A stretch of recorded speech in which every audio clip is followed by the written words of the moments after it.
Buenas tardes, hermanos. Vamos a comenzar con la enseñanza de esta mañana.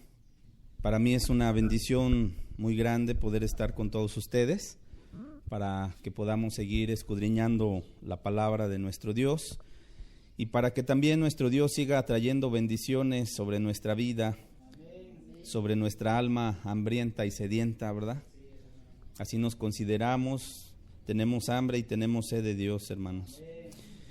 El día de hoy quiero comenzar una nueva serie de estudios bíblicos que hemos titulado Conociendo a Jesús a través de los Evangelios. Esa es una nueva serie que quiero comenzar a revisar con todos ustedes, y el objetivo que buscamos con esta nueva serie de enseñanzas bíblicas es que vayamos revisando los diferentes evangelios para seguir los pasos de nuestro Señor y de nuestro Maestro, para conocer cuál fue su vida y cuál fue su obra, y de esta manera que nuestros corazones puedan seguir llenándose de fe y de esperanza, ¿verdad? Yo quisiera con esta nueva serie que podamos imitar, todos los que estamos aquí reunidos en este día, a la gente de Berea.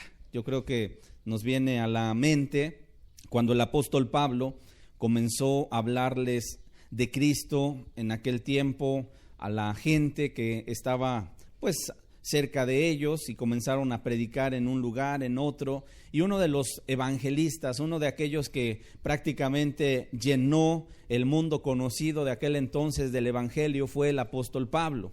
Y dice la Escritura que después de que hubo problemas allá en Tesalónica, él fue llevado por los hermanos y salió huyendo hacia otra ciudad llamada Berea. Y cuando llega ahí, el apóstol Pablo comienza a predicarles a la gente. ¿Y qué dice la Biblia? ¿Cuál fue la actitud que tuvieron estos hombres? Vamos a Hechos capítulo 17, versículo 11 y versículo 12. Solamente estoy haciendo una introducción para que nosotros podamos ver hacia dónde se dirige esta nueva serie de enseñanzas bíblicas. Yo quisiera que imitáramos esta actitud también que tuvieron aquella gente de Berea. Dice Hechos 17, versículo 11, dice: y estos eran más nobles que los que estaban en Tesalónica, pues recibieron la palabra con toda solicitud, escudriñando cada día las Escrituras para ver si estas cosas eran así. Versículo 12, así que creyeron muchos de ellos, y mujeres griegas de distinción, y no pocos hombres. A ver, yo les hago una pregunta de acuerdo a lo que acabamos de leer. ¿Cómo dice la Biblia que recibieron los de Berea la palabra? ¿Con toda qué? Solicitud, exactamente. La palabra solicitud se traduce de la palabra griega protumia, que significa predisposición, que significa presteza o prontitud o rapidez, que significa o se puede traducir también como prontitud de mente, disposición de mente, una mente lista, una mente dispuesta. Eso es lo que significa la palabra solicitud, porque a veces, díganme si no es cierto, leemos la Escritura y hay palabras que a lo mejor las alcanzamos a leer, pero no entendemos el significado que hay detrás. Ahora, cuando dice aquí en el versículo 11, y estos eran más nobles que los que estaban en Tesalónica, pues recibieron la palabra con toda solicitud, en nuestro lenguaje pudiéramos nosotros incluso traducirlo de la siguiente manera: estos eran hombres que estaban deseosos de escuchar. Eso es lo que significa la palabra solicitud. Sin embargo, no solo escuchaban la palabra con disposición de mente, sino que además escudriñaban ellos mismos, tenían una iniciativa propia. No, Pablo no los estaba exhortando constantemente a que escudriñaran la Escritura, ¿verdad? Sino que de ellos salió por iniciativa propia, cada día, no cada 8 días, no cada que había reunión, no de vez en cuando o cuando se acordaban, sino aquí dice la Biblia que escudriñaban cada día, diariamente, las Escrituras. ¿Para qué las escudriñaban? Diario. Para ver si el mensaje que les compartía el apóstol Pablo eran las verdades que estaban escritas en la palabra. Ahora, yo pregunto, ¿cuál fue el resultado de haber escudriñado, de tener una actitud presta, de tener una actitud deseosa de escuchar la palabra de Dios. ¿Cuál fue el resultado? Versículo 12, aquí lo vemos. Dice, así que creyeron, ¿cuántos? Muchos de ellos, y mujeres griegas de distinción, y no pocos hombres. O sea, ¿cuál es el resultado de conocer las Escrituras y de escudriñarlas? ¿A qué nos lleva? ¿A qué nos conduce? ¿A tener una qué? Confianza, a creer, a confiar. ¿En quién? En Jesús. Ahora, yo les hago otra pregunta. ¿Cuáles eran las Escrituras que la gente de Berea escudriñaban? El Antiguo Testamento. Para ese momento todavía no se compilaba, todavía no se escribía el Nuevo Testamento. ¿Estamos de acuerdo? ¿Ok? Ahora, vamos a ver dos pasajes que nos dejan ver justamente qué escrituras eran las que escudriñaban los de aquel tiempo. Lucas 24, por favor, en el versículo 27. Lucas 24, versículo 27. El contexto de este versículo que yo voy a leer ahorita es cuando Cristo ya había resucitado, y dice la Escritura que ese día que Él resucita, van dos discípulos del Señor Jesús de camino a Emaús, más o menos, entendemos, ¿no? El contexto en el cual se va a dar este episodio. Y se acerca el Señor Jesús como si fuera un forastero y comienza a unirse a la plática de aquellos dos hombres, discípulos de Cristo, que iban pues lamentándose la muerte de su maestro, y dicen, bueno, pues ya hoy es el tercer día, y entonces iban tristes, iban cabizbajos, y el Señor Jesús, sin que lo pudieran ellos reconocer, se acerca y empieza a platicar con ellos. Y entonces vean lo que dice el versículo 27, dice, y comenzando desde Moisés, ¿comenzando quién? Cristo. Hablarles a esos dos discípulos, dice, comenzando desde Moisés y siguiendo por todos los profetas, les declaraba en todas las Escrituras lo que de él decían. ¿Y a qué Escritura se refiere el Señor Jesús? Al Antiguo Testamento. ¿Estamos de acuerdo?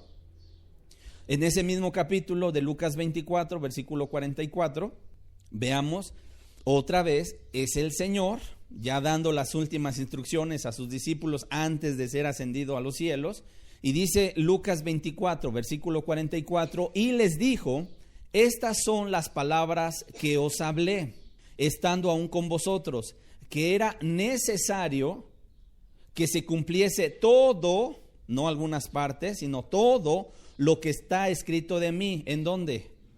En la ley de Moisés, número 1. ¿Y qué significa la ley de Moisés? El Pentateuco. ¿Cuántos libros son? 5. Génesis, Éxodo, Levíticos, Números y Deuteronomio. ¿Ok? Pero dice en la ley de Moisés, dice en los profetas, mayores y menores, se refiere aquí, y en los salmos. El Señor Jesús de hecho hizo esta división en 3 del Antiguo Testamento. Estas eran las escrituras que escudriñaban en aquel entonces, porque hasta ese momento, repito, todavía no estaba compilado el Nuevo Testamento que tú y yo tenemos. Sin embargo, lo maravilloso que vemos es que en el Antiguo Testamento ya estaba escrita la vida y la obra que llevaría a cabo el Señor Jesucristo, ¿verdad? Por lo tanto, la aplicación que yo haría en este momento sería esta: si aquellos cristianos primeros no tenían Nuevo Testamento, pero creyeron en Cristo Jesús a través del Antiguo Testamento, la pregunta que yo hago sería: ¿cuánto más nosotros debemos creer si ahora no solamente tenemos el Antiguo Testamento, sino ahora nos ha sido también dado el Nuevo Testamento, ¿verdad? Tenemos 4 evangelios y ¿cuántos libros más? Entonces 4 más 23, 27 libros, ¿no? Que conforman el Nuevo Testamento. En otras palabras, Dios no nos ha dejado a oscuras. Dios no nos ha dejado ahí a ciegas, que andemos como tentando, ¿verdad? A ver si le atinamos para ir en el camino. No, Dios nos ha revelado toda su obra de gracia y misericordia. ¿En dónde? En la Biblia. ¿Estamos de acuerdo? Por lo tanto, ¿qué tenemos que hacer? leer y escudriñar. ¿Estamos de acuerdo? Ok, por eso el apóstol Juan escribió lo siguiente. Vamos a Juan, por favor, capítulo 20, versículo 30. Aquí yo les diría, ¿cuál es el propósito de la Biblia? ¿Cuál es el objetivo que tiene la Biblia? ¿Por qué tantas hojas? Bueno, porque Dios tiene tanto que decirnos, ¿verdad? Instruirnos.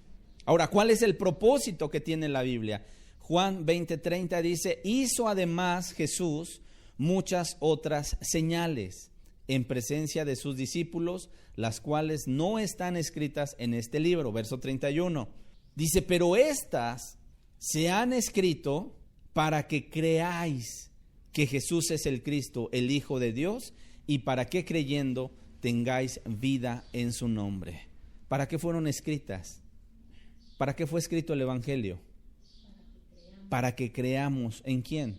En Jesús, que Él es el Hijo de Dios, que Él es el que vino a dar su vida por nosotros, ¿cierto o no? Y para que creyendo en Él, entonces tengamos vida en su nombre. Y es por esta razón, hermanos, que nos daremos a la tarea de escudriñar los evangelios, para que a través de la lectura, del entendimiento de cada pasaje, es como si fuéramos acompañando a Cristo ahí, por donde Él iba, ahí vamos nosotros también, siguiéndolo en cada pasaje, acompañar a nuestro Maestro para que nosotros veamos todo lo que Él hace. El mismo Señor Jesús declaró en una ocasión, en Juan capítulo 5, versículo 39, le dijo a los judíos de su época, dice, escudriñar las Escrituras, porque a vosotros les parece que en ellas tenéis la vida eterna. Dice, y ellas son las que dan testimonio de mí. Y de hecho este pasaje fue escrito porque el versículo que sigue, el verso 40, dice, y no quieren venir a mí. Era como una manera de confrontarlos. Bueno, ustedes estudian, escudriñan las Escrituras porque a ustedes les parece que en ellas está la vida eterna. Y la respuesta sería, sí, claro, ahí está. ¿Por qué? Porque las Escrituras dan testimonio de Jesús. Sin embargo, que no seamos como los judíos de aquella época, que a pesar de que tenían la Escritura, no querían venir a Jesús. Juan capítulo 17, verso 3, dice, este pasaje es muy conocido también, dice, y esta es la vida eterna, que te conozcan a ti, el único Dios verdadero, y a Jesucristo, a quien has enviado. Yo pregunto, ¿en qué consiste la vida eterna? En conocer a Dios. Y esa palabra conocer significa vivencialmente, no solamente en los pensamientos. Hay mucha gente incluso que puede tener mucho conocimiento, teólogos que pueden tener mucho conocimiento. Sin embargo, hay gente que puede ser como el fariseo de Mateo 23. Cuando el Señor Jesús los descubre y le dice a la gente de su época, todo lo que los fariseos les digan que hagan, háganlo, porque en la cátedra de Moisés se sientan los escribas y los fariseos, y ellos enseñan al pueblo. Por eso cualquier cosa que ellos les instruyan, háganlo, pero no hagan conforme a sus hechos, porque dicen y no hacen. Y hermanos, nosotros no queremos ser como los fariseos, decir y no hacer.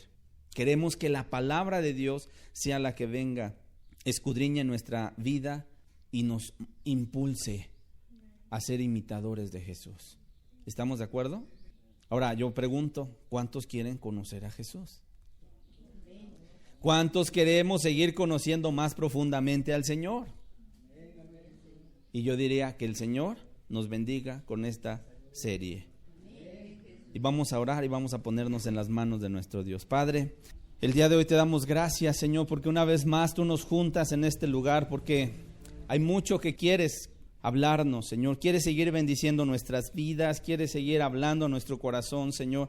Hoy queremos ser como aquellos hombres y mujeres de Berea, Señor, dispuestos, con nuestro corazón listo, nuestra mente preparada, deseosos de escucharte, Señor, para que tú hables a nuestro corazón, Señor. No queremos oír palabra fría, no queremos oír palabra hueca, encartonada, Señor, sino queremos escuchar palabra que venga y que traiga vida a nuestro corazón, Señor. Que tú avives nuestros corazones, Señor.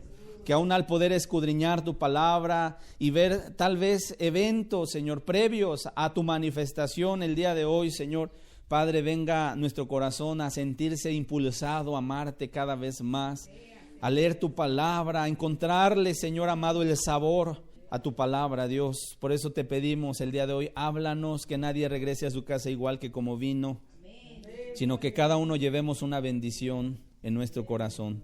Te lo pedimos, Padre, en el nombre precioso de Jesús. Amén y amén. El tema, hermanos, que quiero compartir el día de hoy es el primer tema de esta serie y vamos a comenzar remontándonos 30 años antes de la manifestación de nuestro Señor Jesucristo. Y particularmente el tema que he escogido para este día lo he titulado Juan el Bautista, su vida y su obra. Yo he dicho que la serie se llama Conociendo a Jesús a través de los Evangelios, pero para mí es importante que podamos partir desde la aparición de Juan el Bautista, desde su nacimiento. ¿Estamos de acuerdo? Vamos a comenzar, por lo tanto, a revisar qué sucedió en los momentos previos a la manifestación de nuestro Señor Jesucristo. Y nos vamos a ir 30 años antes de su manifestación. En el Evangelio de Lucas, en el capítulo 1, que es el Evangelio que hoy he tomado, justamente para que vayamos revisando cómo fue anunciado el nacimiento de Juan el Bautista, nos detalla en Lucas 1 cosas que en los otros 3 evangelios no aparece. Por eso es importante conocer lo que está escrito en los 4 evangelios, hermano. ¿Qué preguntas quiero que respondamos? Vamos a tratar de contestar las siguientes preguntas. ¿Quién fue Juan el Bautista? Número 2, ¿cuál es la importancia de su ministerio? Y número 3, ¿cuál fue el mensaje que predicó? Y bueno, una larga lista a lo mejor de preguntas que podríamos ir contestando. ¿Cuánta gente le hizo caso a su enseñanza, a su predicación? ¿Qué sector fue? Y bueno, a lo largo de estos estudios primeros vamos a ir conociendo todo esto. Lo primero que debemos abordar es el periodo intertestamentario, que abarcó un periodo de 400 años. Comúnmente, si usted revisa el Antiguo Testamento, ¿qué profeta fue el último que escribió, que tenemos ahí en el Antiguo Testamento? Malaquías, correcto. Es el último de los profetas del Antiguo Testamento. ¿Y cuál es el primer libro del Nuevo Testamento? El Evangelio de Mateo. Ahora, comúnmente en nuestras Biblias, entre Malaquías y el Evangelio de Mateo, hay una hoja en blanco, ¿sí? Que justamente esa hoja en blanco podría representar los 400 años que abarcó ese periodo intertestamentario. Y yo incluso le añadiría un periodo de 400 años de silencio de parte de Dios. Durante ese periodo ya no hubo profetas, ya no hubo revelaciones, ya no hubo visiones, ya no hubo sueños, ya no hubo nada que Dios mandara como solía hacerlo durante los años anteriores. Dios estuvo mandando profetas, y ahí está Isaías, Jeremías y toda la lista larga de profetas que tenemos en el Antiguo Testamento. Sin embargo, llegó un momento en el cual el Señor Dios dejó solamente ya el último profeta, que fue Malaquías. ¿Y cómo concluye este profeta? Vamos a Malaquías, capítulo 4, versículos 5 y 6. Concluye con la siguiente advertencia, justo 430 años antes de Cristo. Así se cierra el Antiguo Testamento. Dice Malaquías, capítulo 4, versículos 5 y 6. Dice: he aquí, yo os envío el profeta Elías, antes que venga el día de Jehová, grande y terrible. Si ustedes se dan cuenta, aquí se mencionan prácticamente dos días, ¿sí? El día de Jehová, grande, que fue cuando vino Cristo la primera vez, y el día terrible, cuando venga por segunda vez, ¿verdad? Porque ahí viene para juicio. El primero fue grande porque vino y viene para salvar, pero en el segundo viene para aplicar justicia. Y yo pregunto, ¿quién quiere estar delante de Jesús en su juicio, en su justicia? Nadie. Por eso dice aquí, antes que venga el día de Jehová grande y terrible. ¿Ok? ¿Y quién iba a anteceder a la venida del Señor? Dice, yo os envío el profeta Elías. ¿Y quién sería el profeta Elías cuando vino Jesús por primera vez a esta tierra? Juan el Bautista. ¿Ok? Verso 6. Dice, Él hará volver el corazón de los padres hacia los hijos. Fíjense qué curioso, ¿no? Que nos empieza a voltear la mirada a las familias. Y el corazón de los hijos hacia los padres. No sea que yo venga y hiera la tierra con maldición. Ahorita volvemos otra vez a retomar este pasaje, pero lo único que quiero que podamos entender es que así se cierra el Antiguo Testamento, hablando o adelantándonos Dios, profetizándonos Dios de que cuando viniera el día de Jehová grande, iba a anteceder el profeta Elías. ¿Estamos de acuerdo? Así se cierra, y el profeta Elías iba a traer este ministerio de hacer volver el corazón de los padres hacia los hijos y el corazón de los hijos hacia los padres. Ok, se cierra entonces el libro de Malaquías y pasan 400 años y Dios ya no habla, Dios ya no manda visión, Dios ya no manda profetas. ¿Hasta cuándo? Hasta cuando suceden estas cosas que vamos a ver a continuación. Lucas capítulo 1. Vamos a ver cómo llega el momento en el cual Dios rompe ese silencio. ¿Cuándo rompe Dios ese silencio? Cuando es anunciado el nacimiento de Juan el Bautista. Vamos a ver este anuncio. Lucas capítulo 1, verso 5 al verso 7. Quiero comenzar por ver quiénes fueron los padres de Juan el Bautista. Dice el verso 5: hubo en los días de Herodes, rey de Judea, un sacerdote llamado Zacarías, de la clase de Abías. Su mujer era de las hijas de Aarón y se llamaba Elizabeth. Ambos eran justos delante de Dios y andaban irreprensibles en todos los mandamientos y ordenanzas del Señor, pero no tenían hijo, porque Elizabeth era estéril y ambos eran ya de edad avanzada. Ok, ¿qué vemos? Número 1, vemos a los padres de Juan el Bautista, ok, que son un matrimonio formado por Zacarías y Elizabeth. ¿Qué más observamos? Observamos que Zacarías era un sacerdote, tenía un oficio y él era un sacerdote. Por lo tanto, podemos entender que era descendiente de la tribu de Leví. ¿Por qué de la tribu de Leví? Porque de ahí es de donde se iba a tomar justamente la clase sacerdotal, ¿ok? Al igual que su esposa, Elizabeth, eran descendientes de Aarón. Por otro lado, vemos que eran dos personas que tenían ciertas virtudes dignas de reconocer. La Escritura los cataloga como, número 1, justos delante de Dios. Digo, ¿y qué características, no? Y número 2, que caminaban irreprensibles en todos los mandamientos y ordenanzas del Señor. En otras palabras, estamos hablando de gente piadosa. Y bueno, yo diría también esto. Obviamente, si Dios va a designar a un hombre, en este caso Juan el Bautista, para que pudiera venir a ser el antecesor, el precursor del Señor Jesús, pues obviamente iba a escoger un matrimonio con ciertas características. ¿Estamos de acuerdo? Porque ya en algún momento hemos estudiado la vida de Sansón. ¿Y cómo eran los padres de Sansón? Dudosos, incomunicados. ¿Y qué pudieron engendrar en Sansón? También lo dejaron a su suerte. y era un muchacho consentido, mimado, que hacía su voluntad, sus berrinches, y que a cada rato, ¿verdad?, se andaba metiendo con las muchachas, y que andaba por acá coqueteando con una, con otra, que cásame, que no, que aquí esas mujeres son extranjeras y Dios nos ha prohibido, ¿verdad?, de eso.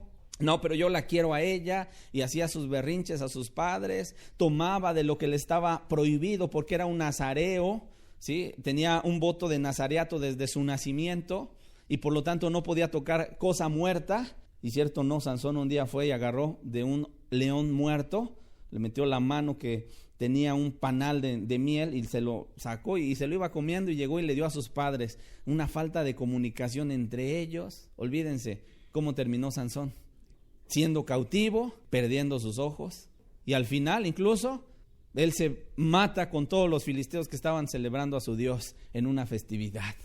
¿Estamos de acuerdo? Por eso Dios en este momento necesita ver en medio de del pueblo características, aún incluso en aquellos que iban a ser padres de Juan el Bautista. Y dice que andaban irreprensibles en todos los mandamientos y ordenanzas del Señor. Por lo tanto, decimos que estamos hablando de gente piadosa, gente que se había comprometido con Dios, y por su causa, gente que amaba a Dios y que esperaba pacientemente la promesa del Salvador. Ahora, solamente a manera de comentario, esto no quiere decir que era gente sin pecado, sino que cuando llegaban a pecar por alguna descuido o debilidad, ellos cumplían con las ceremonias establecidas en la ley mosaica para la expiación de sus pecados. ¿Estamos de acuerdo? Lo que sí podemos decir es que para ellos las cosas que les tocaba desempeñar o hacer las llevaban a la práctica. No era gente como los fariseos, como les decía hace un rato. ¿Cómo los describe el Señor Jesús? Vamos rápidamente a Mateo capítulo 23, versículo 2 al verso 4. ¿Cómo eran los fariseos? ¿Cómo se describen? ¿O cómo los describe el Señor Jesús? Mateo 23, verso 2 al 4 dice: en la cátedra de Moisés se sientan los escribas y los fariseos. Así que todo lo que os digan que guardéis, guardarlo y hacerlo. Mas no hagas conforme a sus obras. ¿Por qué? Porque dicen y no hacen. Porque atan cargas pesadas y difíciles de llevar y las ponen sobre los hombros de los hombres, pero ellos ni con un dedo quieren moverlas. Ahora, ¿qué puedo entender? Que cuando la Biblia describe la vida de Zacarías y de Elizabeth, ellos no eran como los fariseos. No estaban aparentando ser alguien, sino más bien ellos vivían lo que predicaban. ¿Estamos de acuerdo?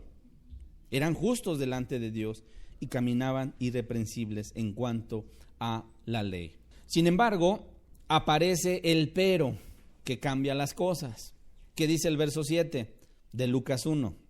Después de que nos describió que eran gente justa, que andaban irreprensibles, ¿verdad?, caminando en las ordenanzas, etcétera, etcétera, dice el verso 7, pero no tenían hijo. No tenían hijo. ¿Por qué no tenían hijo? Porque Elizabeth era estéril. Si hay algo que en la antigüedad se consideraba como una desventura o como algo digno de oprobio, de vergüenza, o incluso algo que estaba bajo la maldición de Dios, era la esterilidad. Cuando un vientre no daba su fruto, sino que estaba seco, y toda aquella mujer de aquella época que no tenía hijos era menospreciada.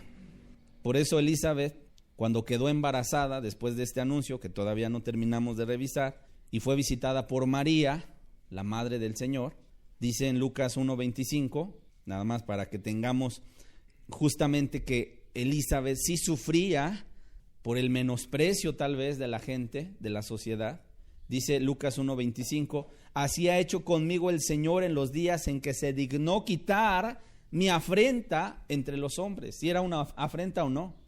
¿Verdad que sí? Era una afrenta, era una vergüenza que la mujer no pudiera concebir en su vientre. Ok. Sin embargo, volvamos al verso 7.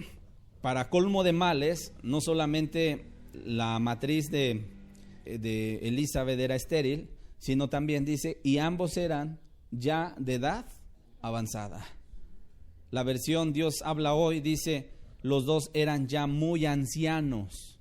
Y cuando entendemos edad avanzada o muy ancianos, 75, 80, a lo mejor 85, no lo sé. Pero lo que sí me dice es que ya eran grandes, ancianos. ¿Estamos de acuerdo? Pero aquí entran, hermanos, los designios de Dios.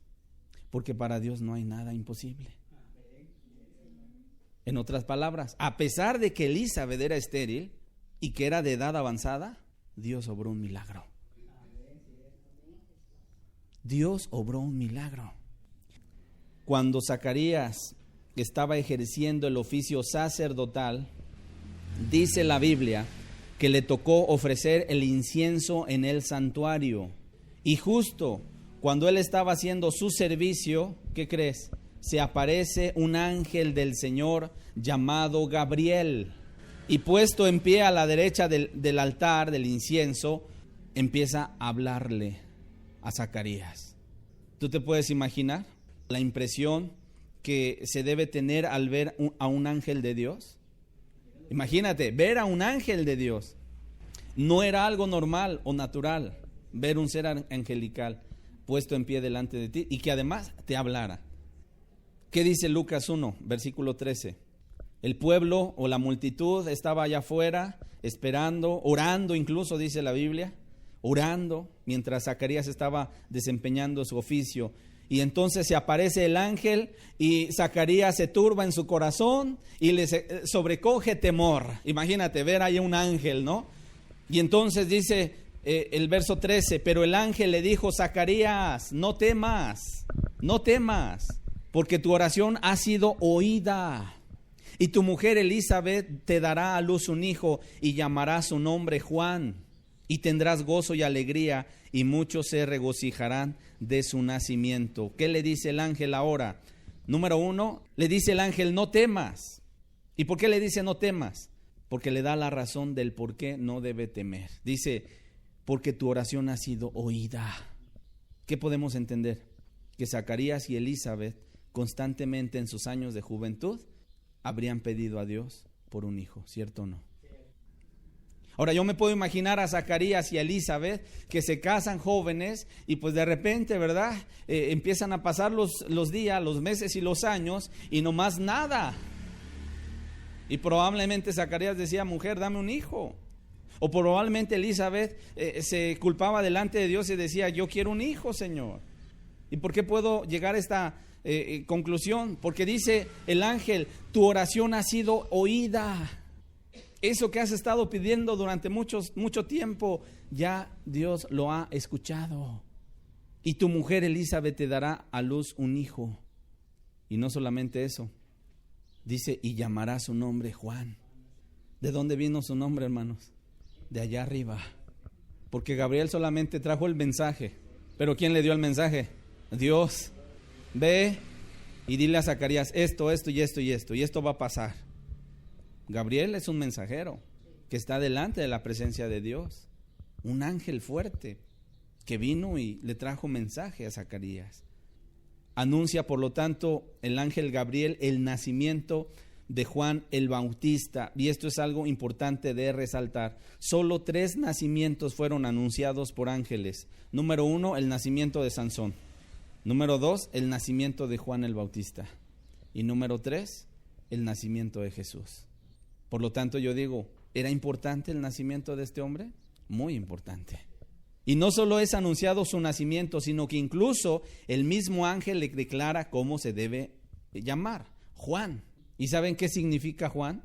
Juan significa el favor o la gracia de Jehová. El favor o la gracia de Jehová. Algunos también refieren que el nombre Juan podría significar Dios es misericordioso o piadoso.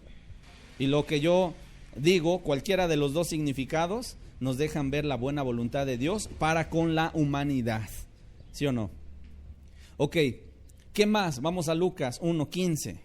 Miren cuánto jugo le sacamos a la escritura cuando nos dedicamos a ir escudriñando, entendiendo explicando incluso hasta las palabras. Digo, decimos Juan, y aquí en nuestro país todo el mundo se llama Juan, don Juan. No, vamos a ver qué significa Juan. El favor o la gracia de Dios. O Dios es misericordioso, Dios es piadoso. Entonces, cuando entendemos esas cosas, creo que aún hasta nuestro corazón empieza a decir: Señor, sígueme hablando más. Lucas 1:15 dice: porque será grande delante de Dios. No beberá vino ni sidra, y será lleno del Espíritu Santo, aún desde el vientre de su madre. ¿Cómo ven? Nosotros que estamos aquí anhelamos constantemente la llenura del Espíritu Santo en nuestras vidas, pero Juan el Bautista iba a ser incluso lleno del Espíritu Santo desde el vientre de su madre. Yo pregunto, ¿no era un niño dedicado, consagrado? Claro, en las palabras que estamos leyendo nos damos cuenta de que era un niño especial. Y no solamente eso, dice: y hará que muchos de los hijos de Israel se conviertan al Señor Dios de ellos, e irá delante de él con el espíritu y el poder de Elías, para hacer volver los corazones de los padres hacia los hijos.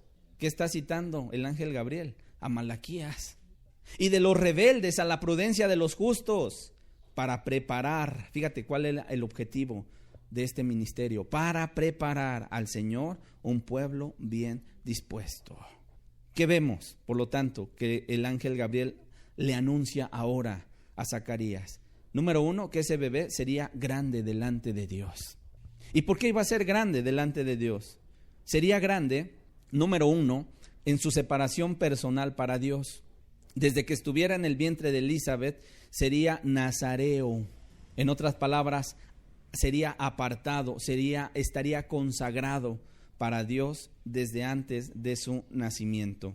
Durante el tiempo del Antiguo Testamento se consideraba el voto de nazareato, ya estaba establecido en el libro de Números. Si quieres anotarlo, ahorita lo revisamos, capítulo 6, Números capítulo 6, del verso 1 al verso 3, y vamos a ver el verso 5 y el verso 8.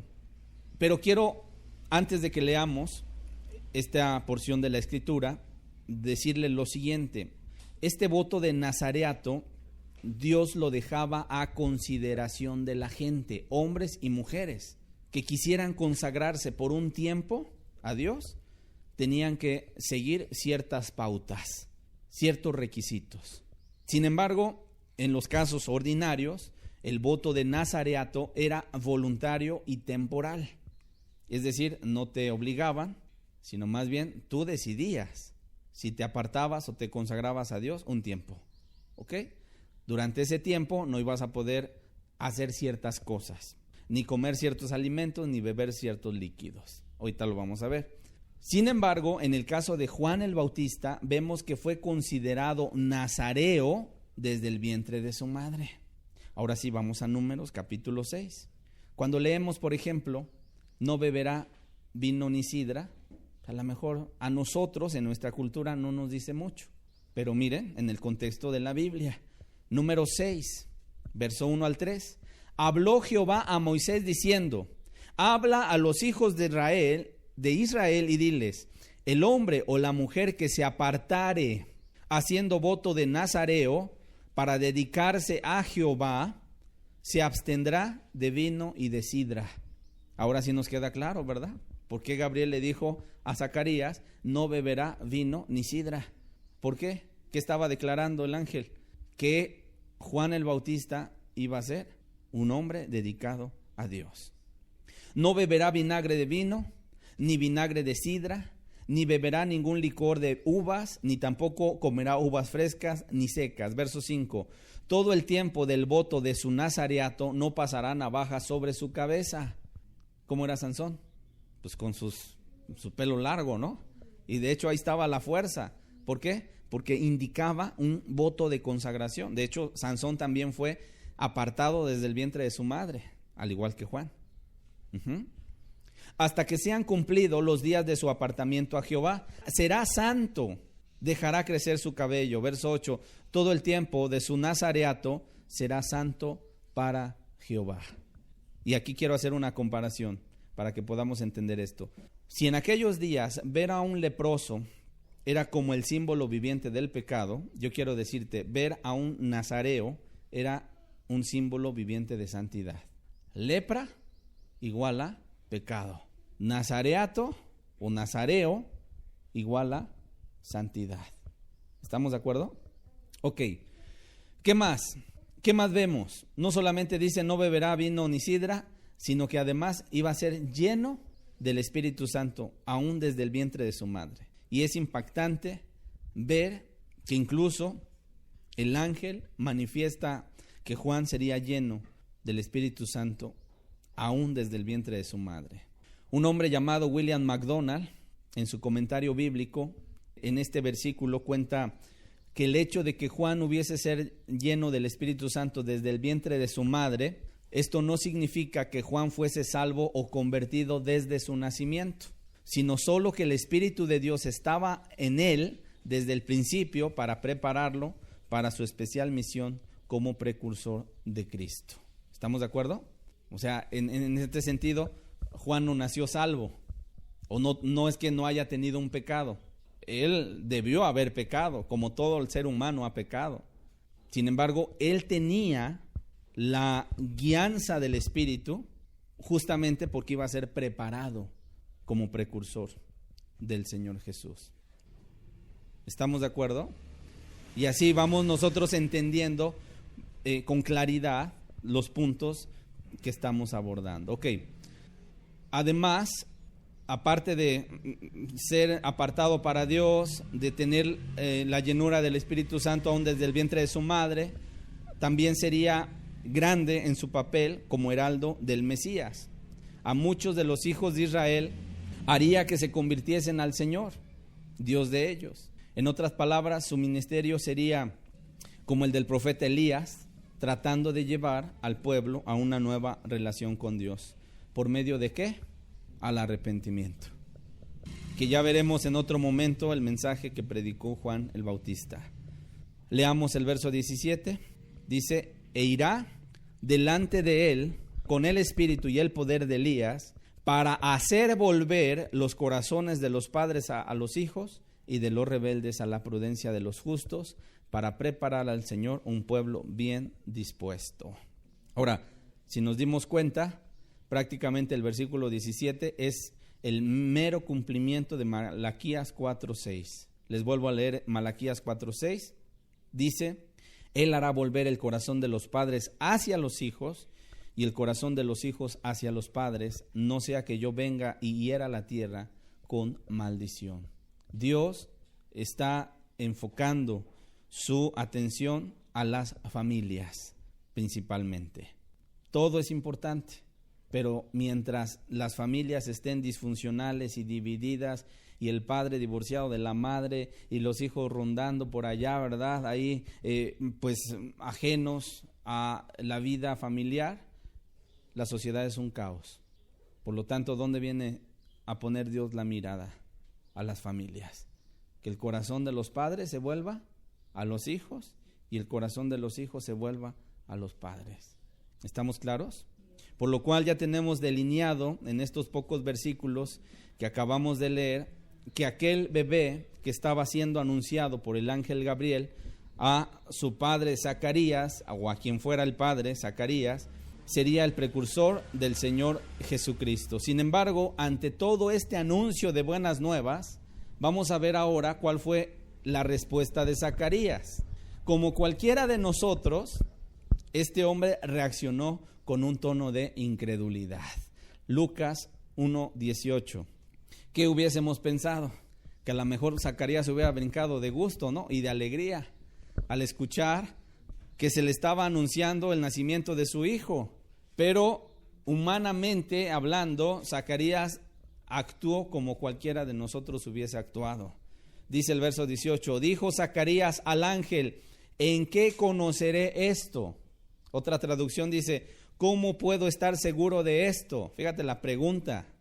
Porque yo soy viejo y mi mujer es de edad avanzada. En otras palabras, no le creyó, tuvo dudas. Y obviamente el ángel percibe la incredulidad de Zacarías. ¿Y qué le dice? Verso 19 al 20. Respondiendo el ángel le dijo: yo soy Gabriel, que estoy delante de Dios, y he sido enviado a hablarte y darte estas buenas nuevas. Y ahora quedarás mudo, y no podrás hablar, hasta el día en que esto se haga, por cuanto no creísteis mis palabras, las cuales se cumplirán a su tiempo. Ante la pregunta dudosa, por causa de su edad y probablemente de la esterilidad de su mujer, el ángel Gabriel le deja una señal: vas a perder el habla hasta el día del nacimiento del niño. ¿Y qué le pasa a Zacarías? Se queda mudo. Ya nada más empieza a comunicar con la gente a través de señas. La gente, de hecho, que estaba afuera esperando, pues yo me la puedo imaginar, a lo mejor impaciente, porque ya se había tardado más de la cuenta, y no salía Zacarías, y cuando sale por fin, empieza él a hablar con señas, y dicen, él vio visión, él tuvo una visión. Y entonces Zacarías todavía se queda otros días más para cumplir con su servicio, y al finalizar su servicio se regresa a su casa, y dice Lucas capítulo 1 verso 24 al 25, después de aquellos días concibió su mujer Elizabeth y se recluyó en casa por 5 meses, diciendo: así ha hecho conmigo el Señor en los días en que se dignó quitar mi afrenta entre los hombres. ¿Nuestro Dios es grande? ¿Verdad que sí? ¿Él tiene imposibilidad en algo? En nada. Él es todopoderoso. ¿Ok? ¿Qué más dice? Ahora vamos al verso 57 hasta el verso 66. Cuando a Elizabeth se le cumplió el tiempo de su alumbramiento, dio a luz un hijo. Y cuando oyeron los vecinos y los parientes que Dios había engrandecido para con ella su misericordia, se regocijaron con ella. Aconteció que al 8º día vinieron para circuncidar al niño y le llamaban con el nombre de su padre, Zacarías. En ese momento lo iban a circuncidar y era el momento de ponerle el nombre, y le llamaban Zacarías. Pero respondiendo su madre dijo: no, se llamará Juan. Le dijeron: ¿por qué? No hay nadie en tu parentela que se llame con ese nombre. Y como se acostumbraba en aquel tiempo, pues ponerle el nombre, ¿verdad?, a los bebés de acuerdo a sus ancestros, le dijeron: no hay nadie que se llame con ese nombre. Entonces le preguntaron por señas a su padre cómo le quería llamar, y pidiendo una tablilla escribió diciendo: Juan es su nombre. Y todos se maravillaron. Dice: al momento fue abierta su boca y suelta su lengua, y habló bendiciendo a Dios. Qué hermoso, hermanos, que cuando el corazón, ¿verdad?, ahora se vuelve un corazón crédulo, creyente, nuestra boca se abre. ¿Para qué? Para bendecir a nuestro Dios, para engrandecer a nuestro Dios. Pero mira, cuando hay incredulidad, ¿sabes qué sucede en nuestros labios? Se acaba el canto, se acaba la gratitud. Y en ocasiones la gente puede decir: no, pero ¿cómo? ¿Acaso podrá? Y la incredulidad entra en el corazón y cierra la boca. Pero cuando nos damos cuenta de que las cosas suceden tal como Dios dice, nuestra boca se abre y bendice a Dios. Y se llenaron de temor todos sus vecinos, y en todas las montañas de Judea se divulgaron todas estas cosas. Y todos los que las oían las guardaban en su corazón, diciendo: ¿quién pues será este niño? Y la mano del Señor estaba con él.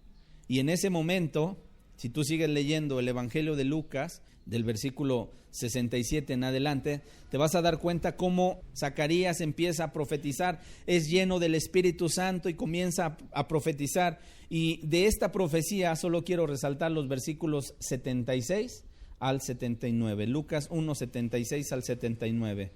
¿Qué dice?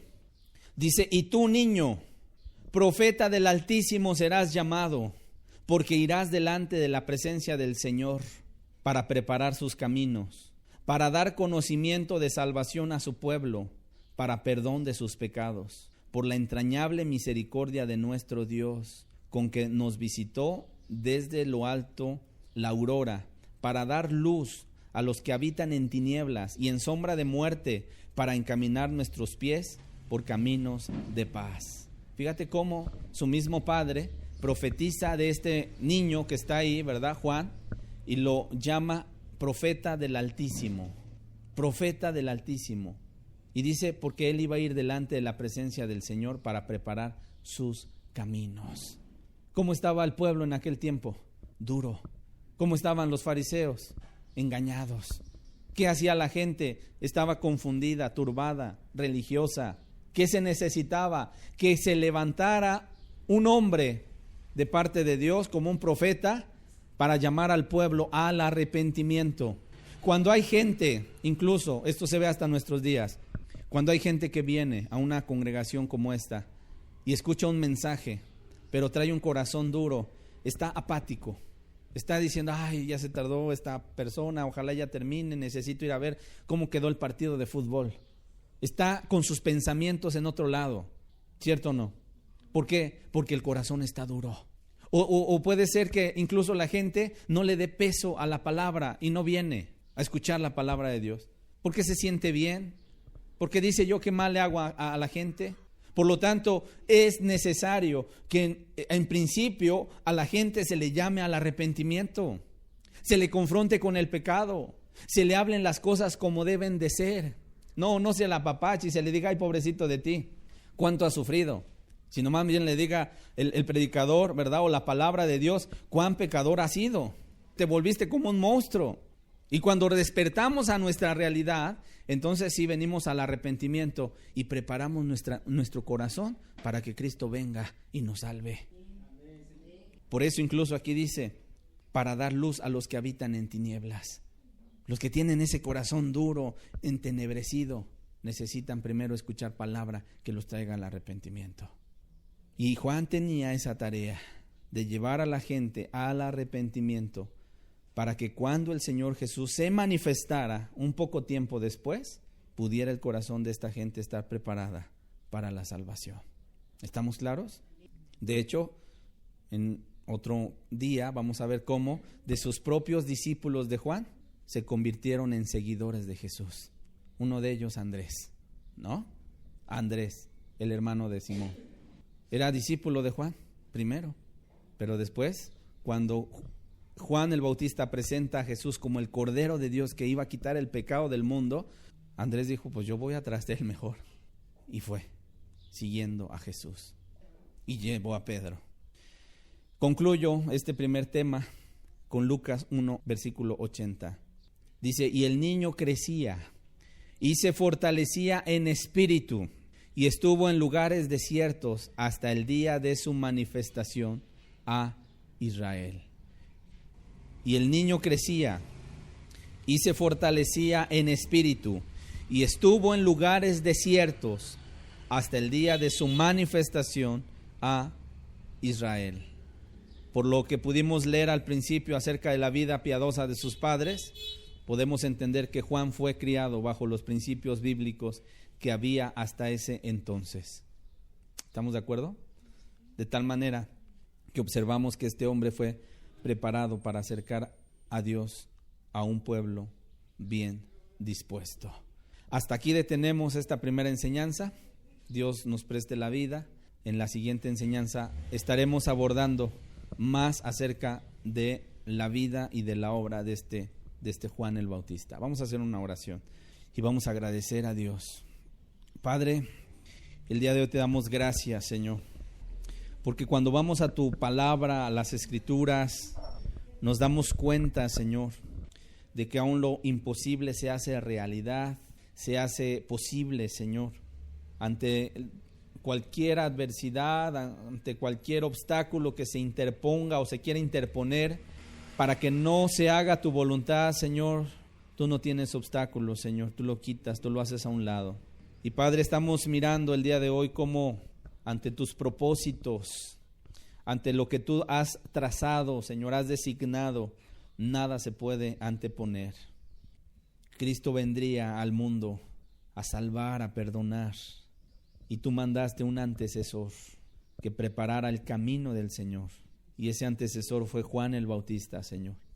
Y también tú prometiste que no solamente en la primera venida ibas a enviar al profeta Elías, sino también en la segunda, Señor. Y hoy necesitamos que aún como iglesia podamos tener ese espíritu y ese poder de Elías para hacer volver el corazón de la gente hacia ti, Señor. Ayúdanos, Señor, que aún estos estudios, estas enseñanzas que vamos a entresacar, en esta serie puedan ser un motor, un impulso para nuestra propia vida, para llenarnos de fe, para llenarnos de esperanza y para saber que tú sigues haciendo obras maravillosas, Señor, milagros, Señor. Queremos ver cómo incluso la gente empieza a venir a congregarse, a convertirse, Señor, y queremos verte obrar en medio de estos tiempos, Señor. Aviva tu obra en medio de estos tiempos, Señor.